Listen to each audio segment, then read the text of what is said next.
Red Más, Canal 4, Esquel, Televisora Color, presentan a Ricardo Bustos en Entre Nosotros. Las siguientes empresas auspician a Ricardo Bustos en Entre Nosotros. Estudio Contable Bernengo. Confiabilidad y experiencia en asesoramiento laboral e impositivo. Museo Leleque, Patagonia. 13.000 años de historia, en forma ininterrumpida desde mayo del 2000. Celufrán Muebles, todo para su hogar.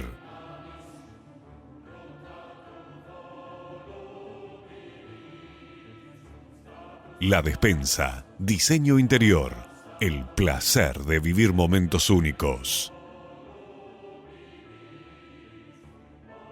Leandro Sport, indumentaria masculina, más de 50 años vistiendo a generaciones de Esquel. Legión Mat, materiales para la construcción, cimentando el crecimiento y el futuro de la región. Viñas del Nantifol, pioneros en la actividad vitivinícola en el Valle de Trevelin. Cruz del Sur, soluciones logísticas integrales y envíos a todo el país. Visítanos en 9 de julio 1687, Esquel. Integral SAI. La intención es que te sientas bien, muy bien. Muy buenas noches, bienvenidos a esta nueva edición de Entre Nosotros de este lunes. Primer bloque del programa, vamos a hablar de la realidad en las universidades argentinas desde el punto de vista de lo ideológico y la batalla cultural que algunos profesores están intentando dar en relación a la famosa ideología de género. Vamos a hablar con la doctora María José Binetti, que es becaria del CONICET y que está desde su trinchera tratando de dar esta batalla cultural en contra de la ideología de género, tratando de, bueno, desde ahí, desde adentro, desde el CONICET y desde la UBA, abriendo brechas y haciendo pensar desde adentro de la UBA y desde dentro del CONICET sobre este tema. Primer bloque del programa. Segundo bloque del programa vamos a hablar de la realidad productiva en la región patagónica, en la provincia del Chubut. Vamos a hablar con Ronald McDonald, el administrador general de la Compañía de Tierras Sudargentino, Estancia Leleque. Vamos a hablar de la producción agropecuaria en Patagonia y específicamente de la realidad de la producción en la Estancia Leleque, en la Compañía de Tierras. Todo esto en Entre Nosotros esta noche. Bueno, lo prometido, primer bloque del programa vamos a hablar de la actualidad académica y la actualidad universitaria de la Argentina. Venimos prácticamente desde el año pasado discutiendo sobre la realidad universitaria en la Argentina, sobre los reclamos de las diferentes universidades en la Argentina para mayor financiamiento. Eso da pie y ha dado pie, afortunadamente, a que tengamos una mirada un poco más detenida, un poco más atenta sobre la universidad, puertas adentro de la universidad, más allá de esa asistencia financiera que las universidades autónomas están reclamando. Para ello, hemos invitado esta noche a una investigadora del CONICET, ex profesora de la Universidad de Buenos Aires, cancelada, voy a hablar con ella, se llama María José Binetti, es doctora en filosofía, es investigadora del CONICET, es feminista, por supuesto tiene toda su vida académica y universitaria en la universidad pública y con una larga y dilatada trayectoria dentro del mundo académico y del mundo de la investigación científica dentro del CONICET. Gracias María José por estar con nosotros en esta noche, es un placer tenerte con nosotros. Gracias Ricardo, el placer es mío de estar con ustedes. Bueno, ha sido esta discusión que se viene dando prácticamente desde el año 2023 con mucho énfasis sobre la famosa asistencia financiera a las universidades. ¿Coincidís vos en esto de que ha sido una buena oportunidad para mirar las universidades y el funcionamiento de las universidades más allá de la asistencia financiera que el Estado tiene la obligación de otorgarles o que el Poder Ejecutivo tiene la obligación de suministrarles a las universidades?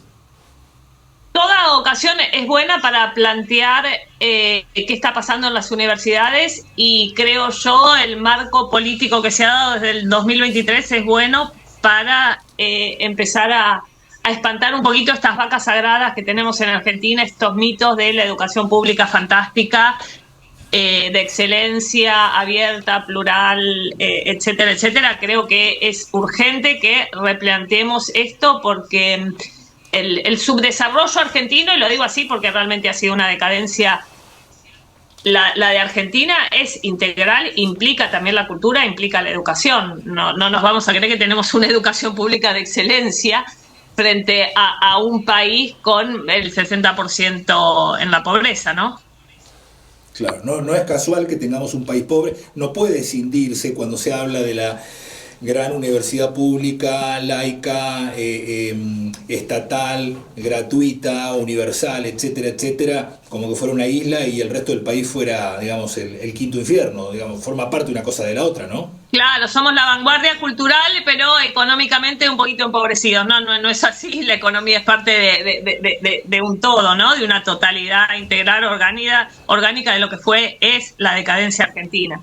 Entonces, está bueno empezar a correr estos mitos autocelebrados por determinadas facciones e instalados por determinadas facciones, y empezar a mirar la realidad dura y bruta, ¿no? Claro, yo cuando te presenté, María José, probablemente haya sido poco generoso en lo dilatada de tu trayectoria, y dije profesora de la universidad, cancelada, y investigadora del CONICET. Cancelada porque ¿cuál ha sido tu trayectoria en la Universidad de Buenos Aires, en la Universidad Nacional de Buenos Aires? ¿Y qué te ha pasado? ¿Por qué estás en puja, en litigio con la Universidad Nacional de Buenos Aires? Sí, te explico un poquito. En realidad yo no soy originaria, no soy autóctona de la Universidad de Buenos Aires, y tampoco es que sea profesora titular. Te explico un poco la situación. No. Yo soy investigadora de la Universidad de Buenos Aires, investigadora CONICET, Universidad de Buenos Aires, con sede en el Instituto de Género de la Facultad de Filosofía y Letras.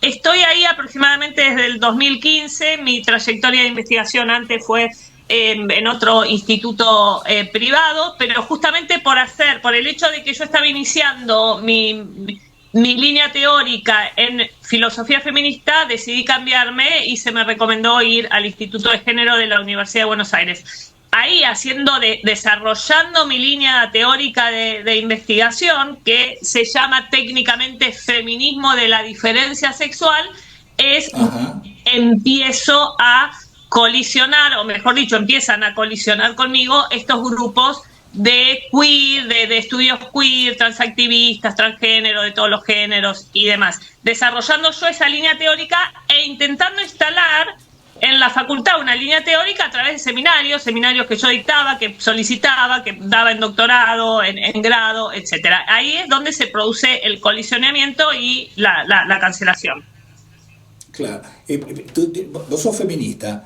Sos filósofa, existencialista, por lo que he leído, seguidora de Kierkegaard, de Søren Kierkegaard, existencialista por ende, y feminista de la diferencia sexual, que no tiene nada que ver con la ideología de género, casi que diría que es totalmente distinto. Te dirán biologicista seguramente, ¿no? En forma despectiva.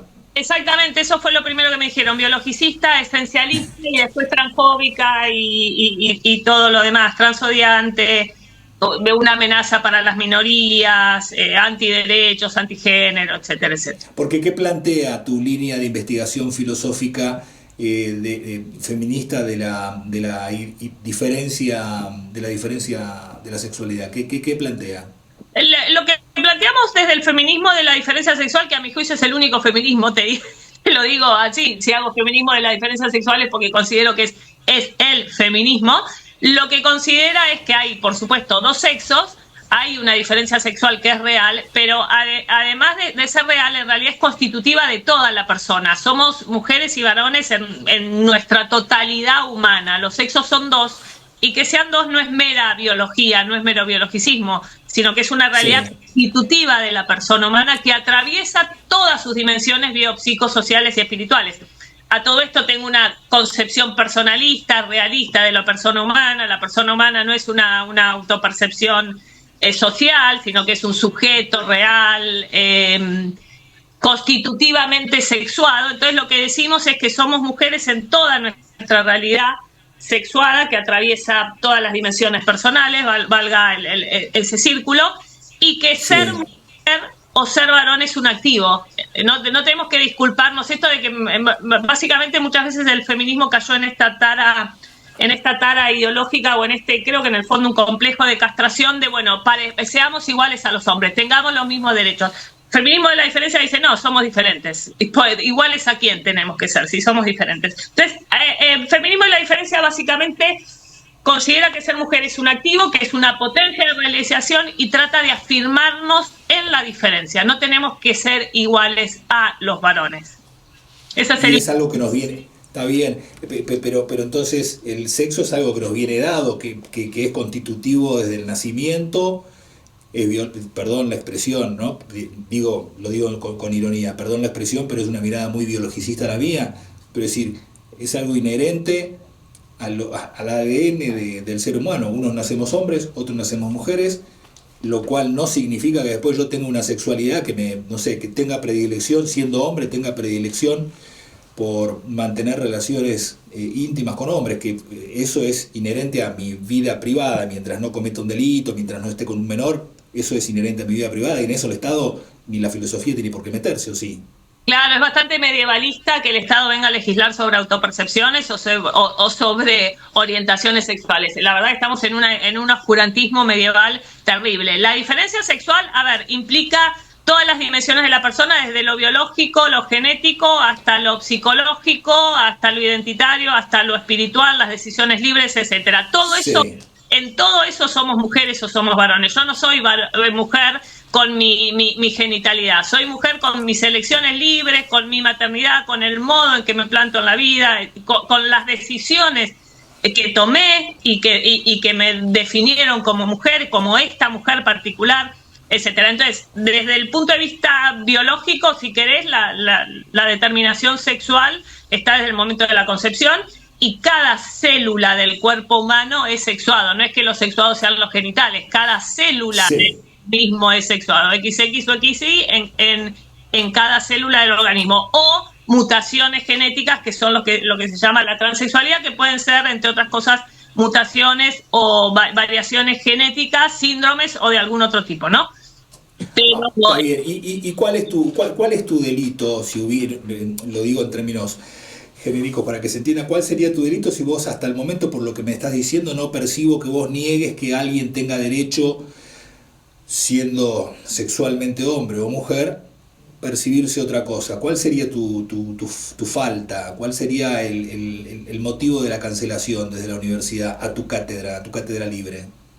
Mi pedido de cátedra libre, yo pedí una cátedra libre de diferencia sexual porque en la facultad hay una cátedra libre de géneros, de todos los géneros autopercibidos, y hay una cátedra libre trans. Entonces yo pedí la de diferencia sexual porque desde las otras cátedras y desde los otros espacios se me estaba censurando, entonces pedí justamente para compensar esa censura. Lo que se dice, y esto me lo han dicho en varios seminarios, se lo han dicho alumnos míos, es que si yo sostengo la diferencia sexual femenino o masculino, estoy excluyendo a las diversidades, porque no legitimo, desconozco que un varón pueda ser una mujer, que en efecto yo desconozco que un varón pueda ser una mujer. Un varón es un varón, una mujer es un varón. Un varón es un varón, una mujer es una mujer, claro. Entonces yo, es verdad que jurídicamente yo no acepto que se haya borrado la categoría de diferencia sexual y que se le haya sustituido por identidad de género, porque eso es lo que sucedió. Lo que sucedió en Argentina a través de la ley de identidad de género, en el marco legal que tenemos, es que la categoría legal sexo y las protecciones que tienen las mujeres en razón de su sexo fueron eliminadas, absolutamente eliminadas, y sustituidas por protecciones basadas en identidades de género. Es decir, las mujeres hemos perdido nuestros derechos garantizados constitucionalmente y convencionalmente. Eso es lo que yo digo, y ahí es cuando vino la fricción, ¿no? La fricción, y que se me acusa de violar los derechos humanos, de desconocer a las minorías y demás.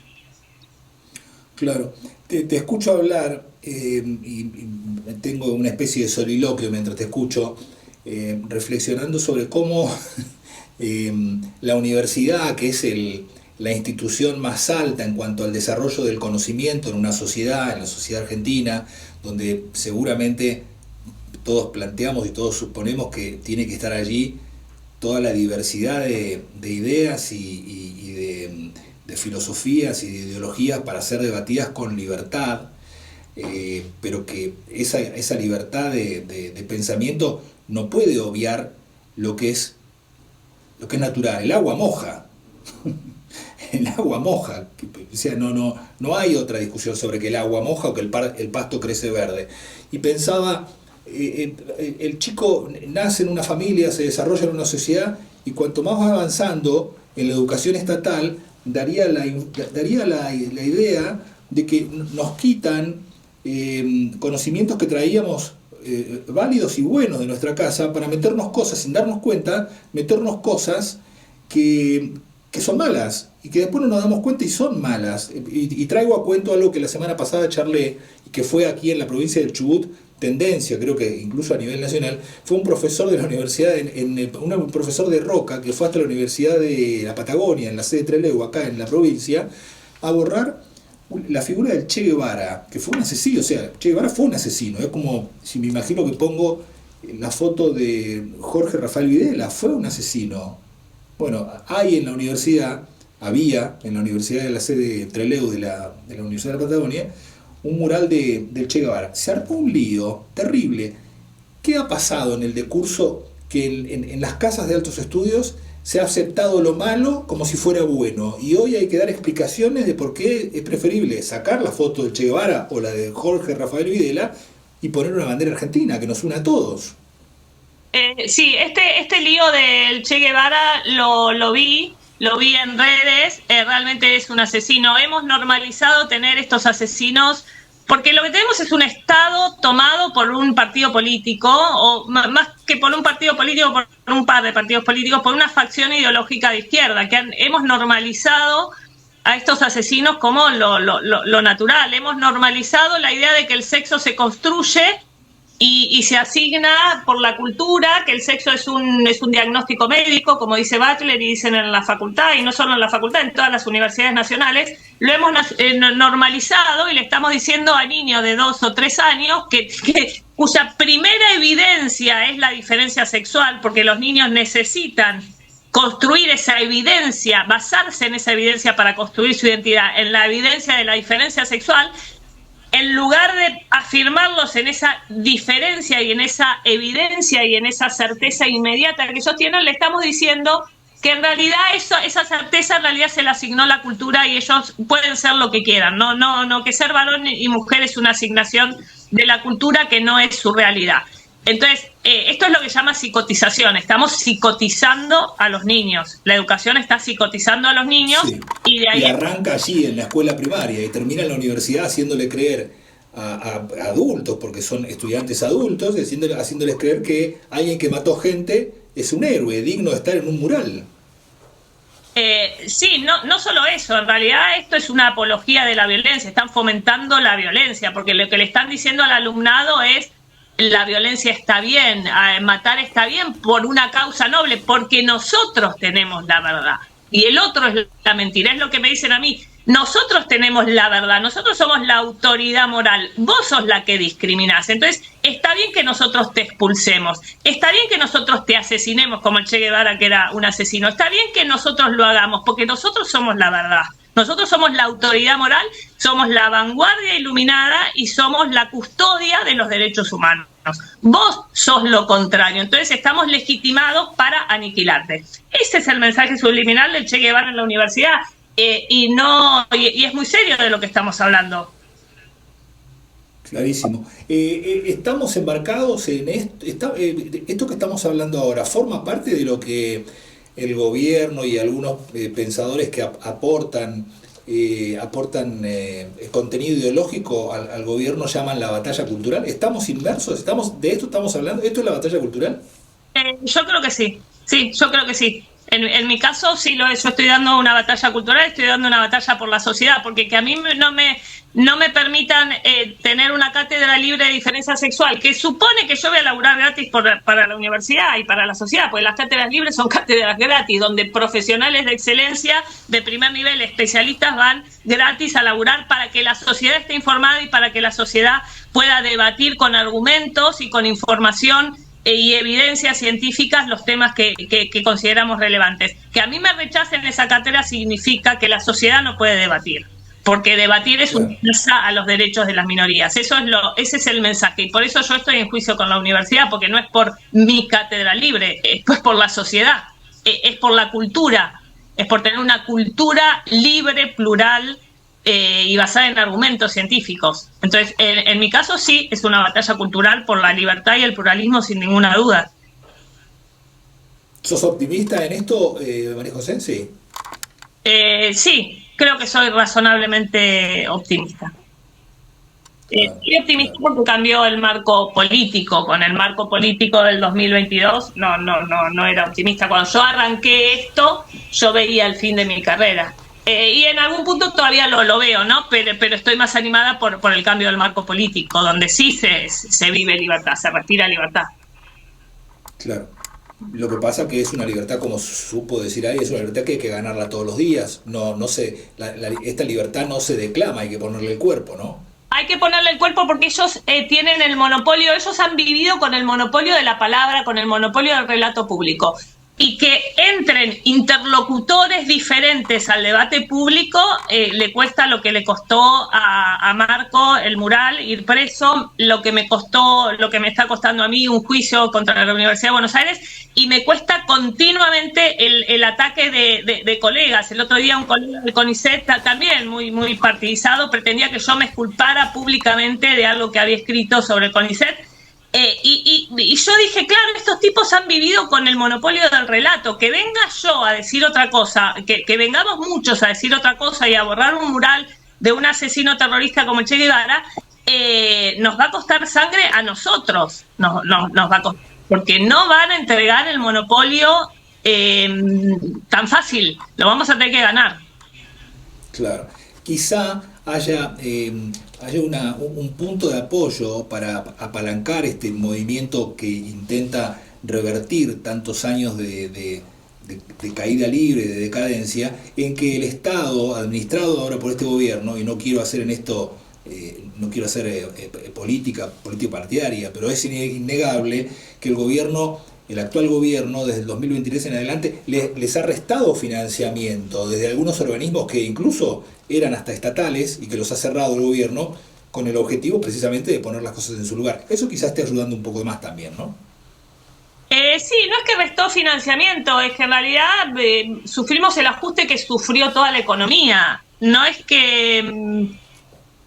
yo te diría, yo gano más o menos lo mismo en dólares que lo que he ganado siempre en el CONICET, como empleada de CONICET. Lo que pasa es que hubo un ajuste, una contracción de la economía que fue general para todos. Y sí, la fiesta había que pagarla, el endeudamiento lo teníamos que pagar, alguien tenía que cortar esta locura de un 300% de inflación.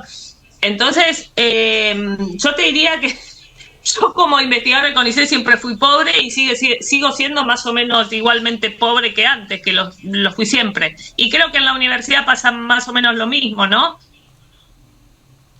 Clarísimo. María José Binete, muchísimas gracias. Buenas noches por este contacto con nosotros y agradecido enormemente por estos minutos que le has prestado a nuestra audiencia aquí en la provincia de Chubut.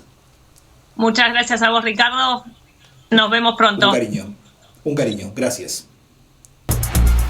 Cuando confías te animás a cualquier desafío. Por eso Manu va a ser judo y la Peque va a jugar al básquet.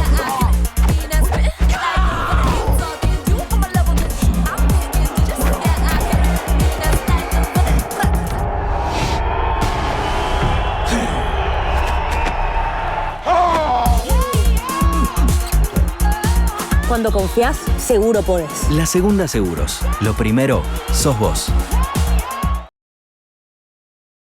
Elegí tu destino y Gales al Sur te lleva. Paquetes turísticos a Estados Unidos, Brasil, el Caribe, Europa, Salta, cataratas, destinos exóticos.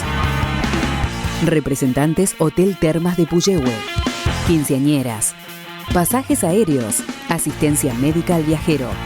Gales al Sur, una agencia con más de 20 años en la Patagonia.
Tu cable local tiene todo y hoy tiene mucho más para ofrecerte.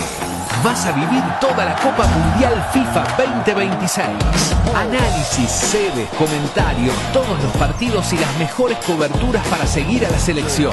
Sumamos 2 nuevas señales, D-Sports y D-Sports 2, para que vivas los 104 partidos del Mundial en vivo con más de 900 horas de transmisión. Tu cable local tiene todo. Viví la Copa Mundial FIFA 2026 y mucho más con tu servicio de cable, el de siempre. Consulta con tu cable operador. Bueno, volvemos. Segundo bloque del programa, vamos a hablar de producción agropecuaria. Estamos con Ronald McDonald, administrador general de Cabaña y Estancias Leleque, compañía de tierra sud argentino. Sociedad anónima, más comúnmente conocida como Estancia Benetton, desde finales del siglo pasado, desde los 90. ¿Desde cuándo Benetton compra? Ronnie, buenas noches. Buenas noches, ¿qué tal? ¿Cuándo los Ricardo? Benetton compran la compañía de tierra? La parte de compañía de tierra a partir del año 1991. En el 91. 91, sí. ¿Y vos ingresás a la compañía ahí cerquita? Sí, en enero del 92, sí. Claro, como subadministrador, ¿no? No, en realidad yo vine a la compañía, a la parte norte de la compañía, que era Pilcanilleu y Alicura, donde ahí hicimos un poquito la base al principio para, digamos, poner en producción los campos del norte, y después en el año 95 me trasladé a la actual residencia, que es Leleque, que es donde está la central de toda la compañía. Ahí quedaste a cargo de la administración general, ¿no? Exactamente, sí, a partir del año fin del 99, reemplazando a Carlos Vigoli. ¿Y vos de dónde venías? Bueno, mi origen es de Tierra del Fuego. Vos sos fueguino, ¿no? Yo soy fueguino, nacido y criado en Río Grande, en Tierra del Fuego, ¿sí? En la época que era territorio, ¿no? Claro. ¿Y tenés cuántos? Ahora tengo 62 años. 62, claro, sí. Estamos hablando. ¿Y te criaste ahí y tu desarrollo profesional en la actividad agropecuaria y ganadera fue toda la vida en Santa Cruz, en Tierra del Fuego, y después dónde? No, y después acá. ¿Directamente de Santa Cruz pasaste a Chubut? Exactamente.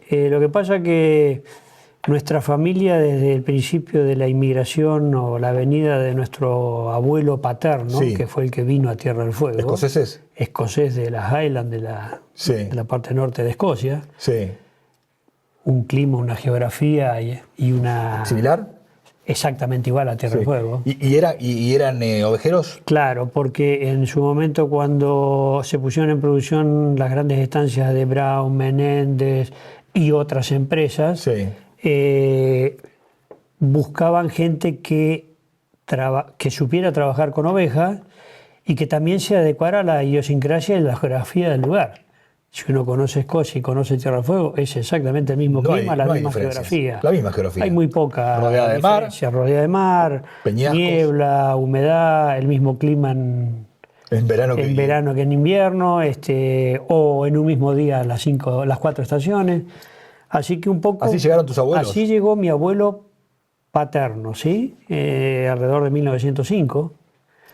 Posteriormente él... Se crió tu padre y vos. Claro, él después en el año 14 se va a la Primera Guerra Mundial, vuelve en el año 19 a su lugar de trabajo una vez que ya el conflicto bélico terminó. Y bueno, como muchas historias de la Patagonia, no es la única, se han dado muchos casos.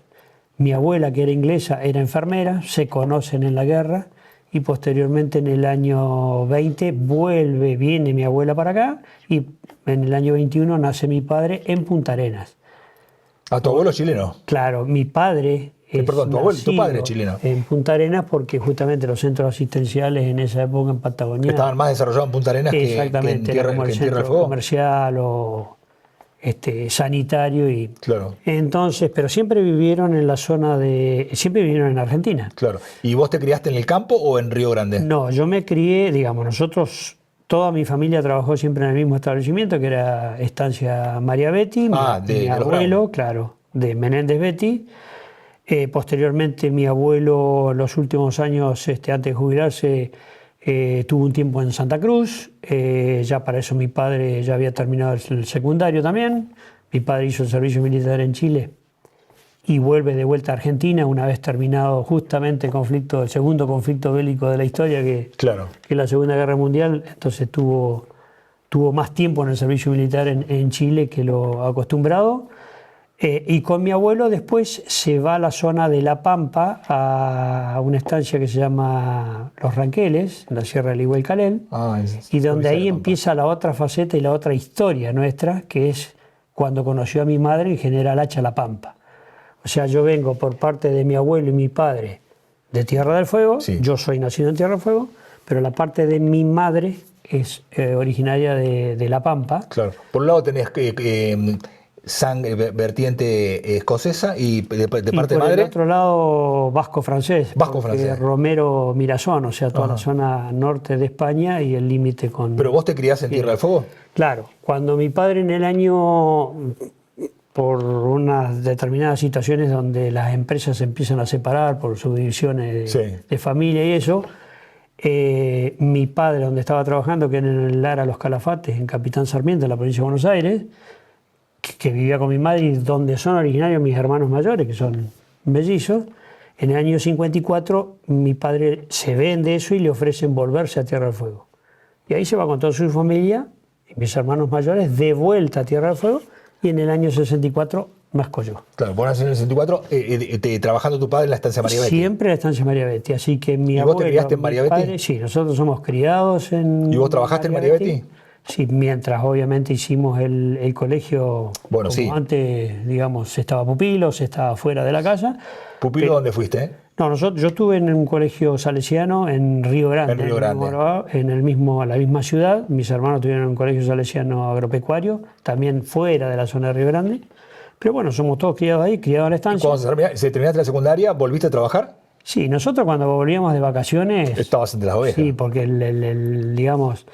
La alegría nuestra era volver al campo y estar entre las ovejas. Y estar en el campo, y hacer vida de campo y participar de las actividades de campo. O sea que trabajar y jugar era lo mismo. Era así. Era lo mismo. Era un juego, pero digamos, para nosotros era todo un una orgullo. tradición. Sí.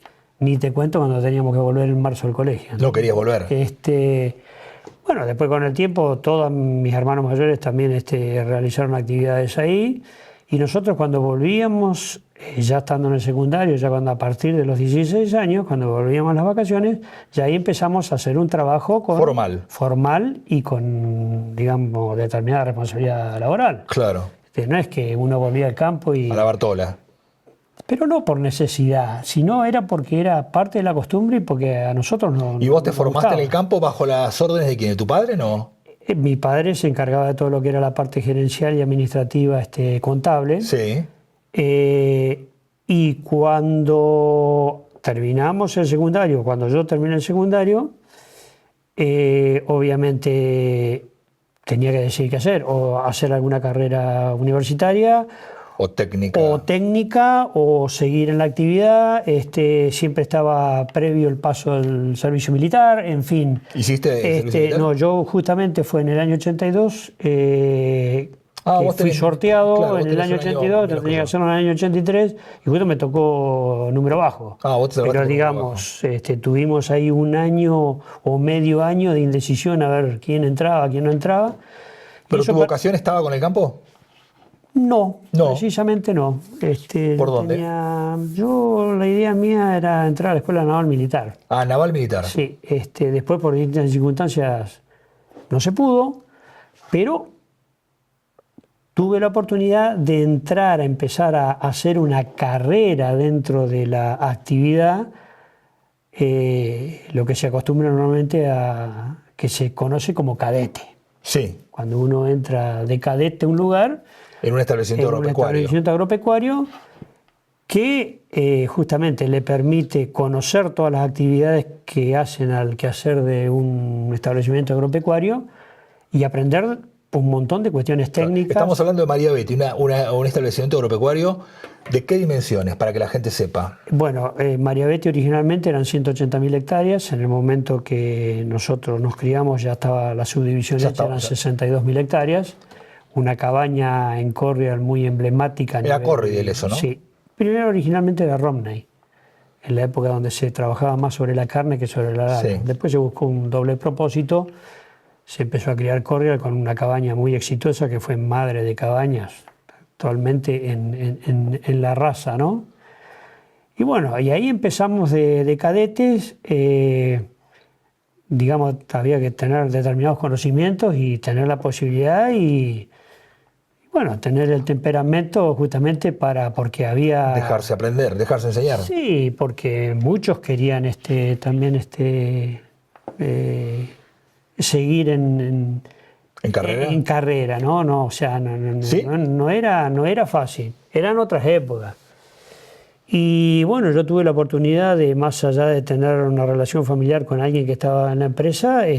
Vos eras hijo del administrador general. Pero cuando entré de cadete era cadete. Sí, está bien, eras cadete, pero eras hijo del administrador y eras McDonald's. Y estabas trabajando mano a mano con un Velázquez o con un Uriqueo. La palabra cadete significa... Está bien, pero ¿tenías un trato preferencial por ser McDonald's, por tener ojos azules? No, ninguno. Y obviamente nosotros teníamos la ventaja de que como nos habíamos criado en el lugar, ya conocíamos también la idiosincrasia y el campo y la mayoría de los trabajos y las actividades que se hacían. ¿No te fue difícil aprenderlo? No, por supuesto que hay que tener constancia. Hay muchas cuestiones técnicas que no es lo mismo a los 14, 16 años que a los 25. Que a los 18, a los 19. Y bueno, nos fuimos formando en el conocimiento de los manejos y de las actividades que se hacen en el campo, y también nos fuimos formando como personas. Claro. ¿Y esa estancia tenía una orientación claramente ovina o también hacía vacunos? No, era ovina y en cierta manera bovina también, ¿no? ¿Sí? Muy propio de Tierra del Fuego, digamos. Hoy, ¿daba el campo para tener Sí. vacas? Hoy te diría que hay más bovino, ¿Sí? Digamos, una actividad más importante bovina que ovina, por cuestiones... ¿De abastecimiento? No, por cuestiones que tienen que ver con el tema de los perros asilvestrados, digamos, ha mermado el stock de ovino mucho en Tierra del Fuego, lamentablemente. Pero bueno, así nos fuimos formando y estábamos a cargo de distintas personas y capataces, gente, digamos, con la cual teníamos que trabajar y convivir. Y bueno, con el paso del tiempo fuimos adquiriendo experiencia. ¿Fuiste progresando, evolucionando? Fuiste ascendiendo a distintos rangos, distintos cargos. ¿De responsabilidad? Y distintos rangos de responsabilidad, indudablemente. ¿Y cuándo te llega o cuándo buscas la posibilidad o cuándo te llega la invitación o cuándo buscas la oportunidad de hacer una transición laboral con la compañía de tierras, que ya no son orígenes británicos como era, bueno, en realidad tampoco eran británicos, aquello era de los Menéndez Betty, que eran argentinos chilenos, Sí, lo de Santa Cruz, aunque la empresa estaba radicada en Argentina y viviendo, digamos, con domicilio en Buenos Aires a partir de 1918. Había mucha influencia chilena. Sí, la parte de la subdivisión de la familia era así, cuando el origen de ellos era español y uruguayo, ¿no? Español y uruguayo. Pero ¿cuándo te llega la posibilidad de recalar en la compañía de tierras con los italianos? Porque ya no estaban más tampoco ni los ingleses ni los argentinos. Bueno, una vez que yo empecé ¿Cómo desembarcás acá, en Chubut? A hacer mi carrera allá, llegué a ser segundo administrador con 25 años. Claro, era joven. Ya teníamos familia, ya tenía yo personalmente familia, mi esposa y mis hijos. Teníamos en conjunto con otra empresa un centro de inseminación, digamos a media, donde desarrollábamos genética. ¿Un emprendimiento privado? Aparte, sí, privado. Aparte de la. Dentro del trabajo. Dentro de la empresa. La misma empresa con otra empresa tenían inseminación. Un centro de inseminación donde una de las personas que trabajaba ahí, justamente cuando en el 91, digamos, Compañía de Tierra pasa al grupo, él entra a trabajar a Compañía de Tierra y obviamente estaba buscando más gente para cubrir determinados lugares dentro de un esquema y un plan de trabajo, digamos, ya establecido. Por esas casualidades de la vida se contactan conmigo. Obviamente las cosas siempre se dan rápido. Yo, donde estaba cómodo. Sí. Digamos, no es que estaba buscando otra cosa. Se dieron oportunidades. Hablé con la gente para la cual trabajaba. ¿Quién era el administrador general en aquel momento? ¿Era tu padre? No, ya no. No. Ya mi padre ya se estaba jubilando. Y ya se había jubilado en realidad. Y bueno, me dieron la posibilidad y el consejo de tomar la afronta y de venir y de salir a un mundo mucho mayor, porque indudablemente el techo, si se quiere, era más alto. Salir de Tierra del Fuego, salir de donde te habías criado y buscar nuevos horizontes. Si bien, obviamente, por cuestiones laborales uno había viajado y había conocido otras cosas. ¿Y María Betty es muy diferente del Eleque? ¿O el Eleque de María Betty? Bueno, es otra geografía, no otro escenario distinto, porque digamos la cría de ovino y de bovino, en la raza ovina, en bovino es todo Hereford. Está bien, pero en ovino no. En ovino no, porque es merino. Pero por ejemplo la cabaña es la misma esencia. Una cabaña corre en una cabaña merino, más allá de la raza, los conceptos técnicos son los parecidos. Mismos. Son bastante parecidos. Y hoy está en el mismo lugar que está. Cuando vos te hiciste cargo vos te hiciste cargo en realidad en el 94 de Compañía de Tierras. Yo me hice cargo en el 99. En el 99, sí, yo estuve 8 años exactamente a cargo de una parte y de determinada responsabilidad. Y si miramos la historia desde que el grupo Benetton compra Compañía de Tierras hasta el día de hoy, la parte genética, y ya estamos hablando directamente de la compañía, ¿no? Ya no de tu desarrollo profesional. ¿Ha habido un desarrollo, ha habido una evolución genética de la parte genética, de la parte de la cabaña? Sí, pero teniendo en cuenta que ya desde muchos años antes había una base. Por supuesto. Porque en el caso vamos a hablar puntualmente de Cabaña Leleque tiene más de 100 años, o sea, hace más de 100 años... Que vienen en movimiento. Que más allá de quién sea el dueño o quiénes sean los dueños, se ha venido invirtiendo y trabajando en genética de muchísimos años. Pero de finales o mediados de principios de los 90, cuando los italianos compran, cuando los Benetton compran, ¿a hoy la genética es otra definitivamente? Se ha invertido mucho más, porque también están las posibilidades, sobre todo en la incorporación de genética y de carneros australianos. También la tecnología y en la forma de reproducción también se han ido mejorando y se han ido cambiando, lo que permite un crecimiento mucho más rápido también, ¿no? Claro. Y la mirada, porque quienes compran y quienes son los propietarios de Compañía de Tierra, estamos hablando de Chubut, pero también el grupo tiene asentados sus reales en Santa Cruz, con Coronel y demás, que hacen lana también. Los propietarios son gente que se dedica a la industria textil. El tener la mirada puesta tener la base textil ¿es un condicionante o es un elemento importante a la hora de hacer genética ovina? ¿Hacen genética ovina de otra manera, sabiendo que todo lo que producen va a la industria de ellos? En realidad, vaya a la industria o no, lo que se pretende hoy como negocio, digamos, desde el punto de vista de la genética traspasado al negocio, al business de la producción, es tratar de hacer lanas finas, la mayor cantidad de lana por animal y de volumen, pero el merino a lo largo del tiempo ha tenido la tendencia de hacerse un poco más moderno, una red un poco más carnicera, cosa que también pueda competir con otras razas que hacen carne.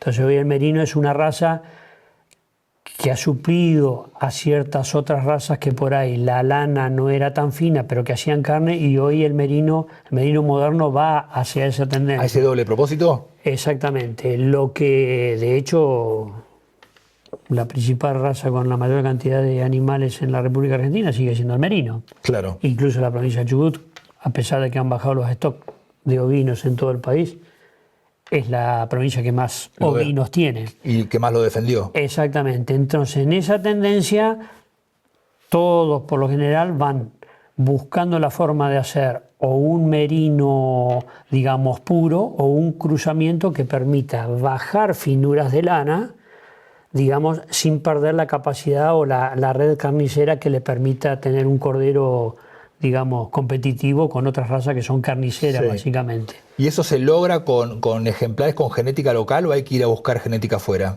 Bueno, digamos, nosotros vamos a buscar genética afuera porque Australia es el país que más merinos tiene. Sí. Digamos, Argentina está a un nivel de producción en genética en calidad altísimo, si uno lo compara con Australia. Lo que pasa es que Australia tiene volumen que también ha ido disminuyendo a lo largo del tiempo por otros commodities como la agricultura o el vacuno. Sí. Pero digamos, desde el punto de vista genético, el hecho de traer genética de afuera nos permite mantener determinadas líneas genéticas abiertas para que en esa variedad genética uno pueda hacer mezclas. Es un tema muy técnico, pero sí, entiendo igual. Que puedan ir mejorando determinadas cuestiones que hay que mejorar en determinadas líneas genéticas y mantener las que uno considera buenas, ¿no? Y la industria textil, para eso necesita variedad. Claro, o sea que del otro lado, en la otra punta de esta industria, porque estamos hablando de la parte carnicera, que ya la entendemos, estamos hablando de la parte textil con la lana, y en la punta está, digamos, la fabricación de prendas. La industria textil demanda, digamos, es la que demanda mejores finuras, mayor largo de mecha, mejores ejemplares, mejores carneros, mejores ovejas, mejores corderos. Bueno, para tener lanas de calidad, de finura, con esas condiciones laneras, obviamente hay que tratar de tener una genética lo mejor posible, pero que también se adapte al medio, que no es cosa fácil, pues no es lo mismo criar ovinos merinos en Uruguay que criarlos acá. Claro. Ahora, el mercado lanero internacional indudablemente hoy está directamente abocado a lanas finas. A lanas finas. ¿Y quiénes están en la punta? ¿Los chinos, los italianos, en la industria textil? Bueno, digamos, todo lo que es China es consumidora hoy por hoy a nivel internacional. Con mucho volumen, ¿no? Mucho volumen. Aparte de su procesamiento, convengamos que la lana no solamente... La lana no es algo que se usa, no es el suéter o el pullover, termina en tela, con mezclas con algodón o con lo que sea, ya sea trajes, telas o lana. Hay muchas otras prendas que son de lana, sobre todo merino, que no es simplemente un pullover o un traje, sino hay mucha ropa hoy de alta montaña que lleva lana. Que llevan lana. La ventaja que tenemos en Patagonia es que más allá de las certificaciones se crían en un medio que es muy natural, que con las certificaciones de orgánico y de bienestar animal ayudan también al mercado. ¿A los precios? Sí, porque los precios están marcados también un poco más por oferta y demanda y por el costo de producción o determinación de la utilización de esa lana. Está bien. Compañía de Tierra tiene varias áreas de producción o varias avenidas de producción. Una es la parte textil y la lana, más la carne de los ovinos. La otra la parte bovina y la otra la parte forestal, que ha sido, en su momento, fue el primer forestador de la provincia durante muchos años. ¿Cómo está ese renglón de la economía de la compañía? Bueno, la parte forestal maderera. Más allá de los ¿ya está maduro el negocio? Y más allá de los bovinos, la parte forestal, indudablemente hoy, más allá de lo forestal, es complementario del resto de la producción, ¿sí? Hay que tomarlo también como una cuestión necesaria para el complemento del resto de la producción. Con respecto a la forestación puntualmente, hay un programa de plantación anual para que cuando llegue el turno de corte, que ya estaríamos en condiciones de empezar a hacer raleos comerciales, industrialización de madera, pero es una cuestión de volumen, hay que tener cantidad de metros cúbicos para que la industria... ya estamos en condiciones de hacerlo, pero ya pasaron más de 35 o 40 años. Entonces ahora estamos en una etapa de manejo de la forestación como es la poda y el raleo, que permite hacer madera libre de nudo y obviamente haciendo los estudios puntuales para ver la factibilidad de en una industria forestal qué hacer. Si hacer carpintería, si hacer moldura, si hacer qué tipo de business se puede aprovechar en la madera para ver en función de los mercados, si es de exportación, depende la calidad, depende también los costos que tengan. Estamos estudiando la factibilidad para que en un término medio ya se pueda montar una industria forestal, autónoma como una cuestión forestal. Por supuesto que toda actividad forestal ni empieza ni termina, porque todos los años hay que plantar, todos los años hay que podar, todos los años hay que cortar y todos los años hay que plantar. Y industrializar en este caso, ¿no? Al día de hoy, ¿qué cantidad de hectáreas cubiertas de plantación Nosotros hay? tenemos 10.500 hectáreas plantadas, con la mayoría pino ponderosa, que es lo que más se adapta a la zona nuestra. ¿Y lo más antiguo que tienen de plantación, cuánto tiene? Es ¿40 del año años? 92. ¿Eso es lo más antiguo? Exactamente. No es en volumen de ese año, pero claro, es a partir del año 92, ¿sí? O sea que están proyectando que a partir de los próximos años, de los próximos 5 años, empezarán a cortar. Exactamente, pero siempre manteniendo un esquema de plantación para hacer este corte y reemplazo de más o menos unas 350, 380 hectáreas por año.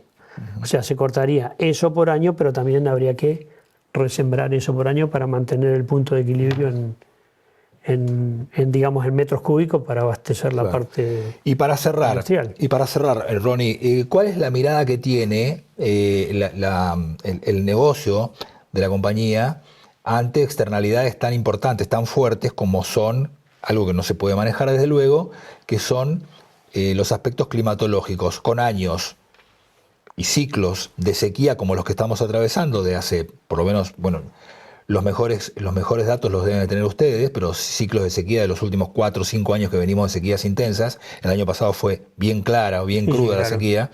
Este año probablemente recuperemos un poquito más, pero ¿cuál es la mirada que tiene la compañía para cuidar el sustrato, para cuidar el suelo? Porque, digamos, el mayor capital que tiene el negocio es el suelo, cuidar el suelo, porque de ahí se produce todo, de ahí viven las ovejas, de ahí viven las vacas, de ahí viven las maderas, etcétera, etcétera. Bueno, como base nosotros, como empresa,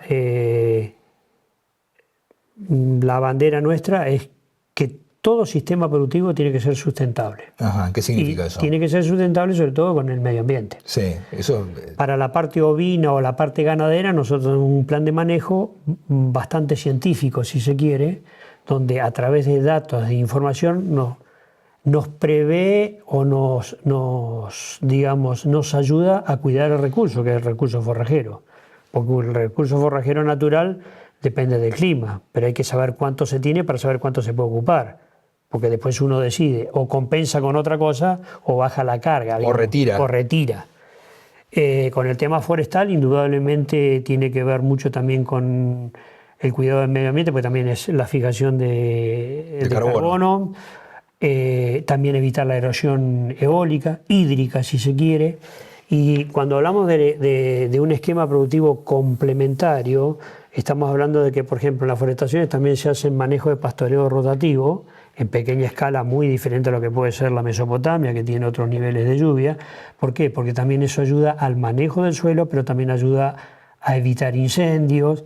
En fin, o sea, nosotros pretendemos hacer siempre un manejo sustentable. Nosotros tenemos obviamente un programa de sustentabilidad que cumplimentar. Y digamos, con el tema del clima uno no puede manejar ni el clima ni la cuestión económica macro. De los precios. De los precios. Entonces, en función de eso y de la información que uno maneja con los técnicos, porque todas estas actividades parece que fueran cosas, digamos, simples, pero tienen muchas facetas y hay muchas instituciones y gente que trabaja interdisciplinariamente para lograr algo, ya sea en genética, en forestación, en vacunos, lo que sea. Entonces, nosotros estamos previendo que, si bien hay un cambio que puede ser estacional, puede ser permanente, no lo sabemos, no lo vamos a saber por lo menos porque esto trasciende más. Sí, puede durar 10 años como 20, 50. Exactamente. Lo que siempre somos cuidadosos en cuidar el recurso y el suelo y tomar las medidas necesarias para, obviamente, mitigar ese tipo de cosas, siempre pensando en eso más allá de la producción, porque la producción también es necesaria. Entonces, justamente este que ha sido un año difícil, tremendo, no ahora, sino desde el invierno pasado, la primavera pasada y el verano, y este año no pintaba muy bien, ahora más o menos, pero hay que ver cómo sigue. Tomamos los recaudos de justamente ajustar las cargas y sobre todo trabajar en la prevención de mantener todo lo que es vientres y categorías de recría, aumentando la tasa de extracción y viendo de mitigar ciertas cuestiones que puedan hacer para lograr mantener cierta cantidad de madres, tanto ovinas como bovinas, a fin de que si viene un ciclo parecido, uno le permita estar armado o por lo menos prever cómo continuar sin afectar el recurso. Claro. Incertidumbre total. Dentro de la incertidumbre es el manejo del recurso y del negocio. Por suerte hay mucha información y por suerte hoy se dispone, todo esto la tecnología va avanzando. Sí, ayuda también. Ayuda a prever lo que va a pasar, porque en definitiva uno, más allá de lo que haga diariamente, el trabajo de uno es tratar de prever lo que va a pasar. Lo impredecible. Exactamente. Ronnie, muchísimas gracias. No, gracias por la invitación y por poder transmitir. Por favor. Concepto. Nos vamos a un corte, volvemos en segundos nada más.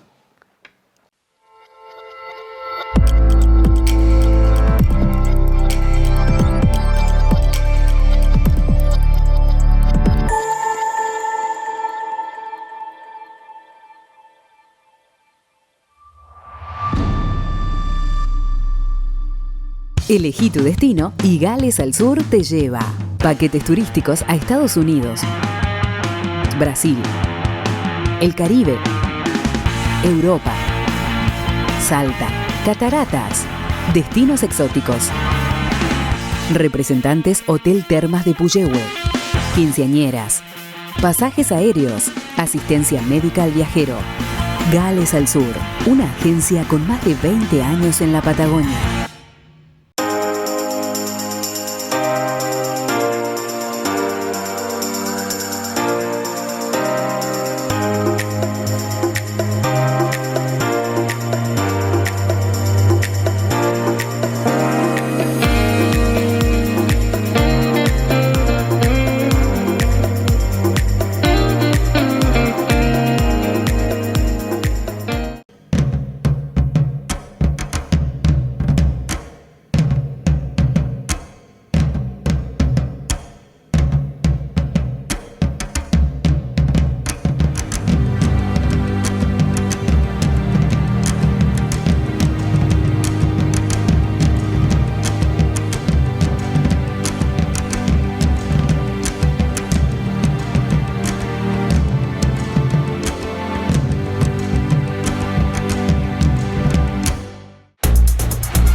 Cuando confías te animás a cualquier desafío. Por eso Manu va a hacer judo y la Peque va a jugar al básquet.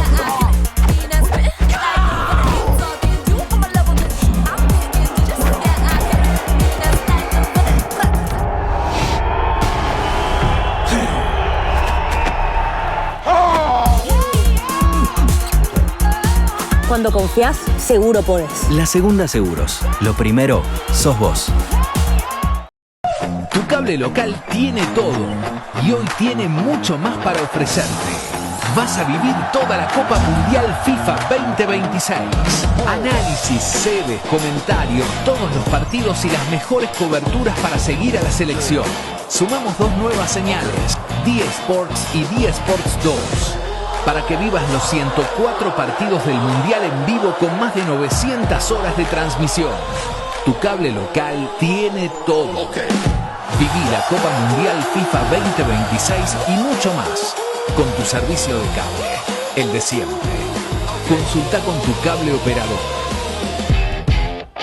Las siguientes empresas auspiciaron a Ricardo Bustos en Entre Nosotros: Celufrán Muebles, La Despensa, Estudio Contable Bernengo, Museo Leleque, Legión Mat, Leandro Sport, Viñas del Nantifol, Cruz del Sur, Integral SAI. Bueno, hasta aquí hemos llegado en esta noche. Vamos a reencontrarnos la próxima semana. Recuerden que el jueves a la misma hora, 9 de la noche, repetimos esta edición. Esperemos tengan una muy buena semana. Será hasta entonces. Fue una producción de Valero Producciones para Red Más, Canal 4, Esquel, Televisora Color.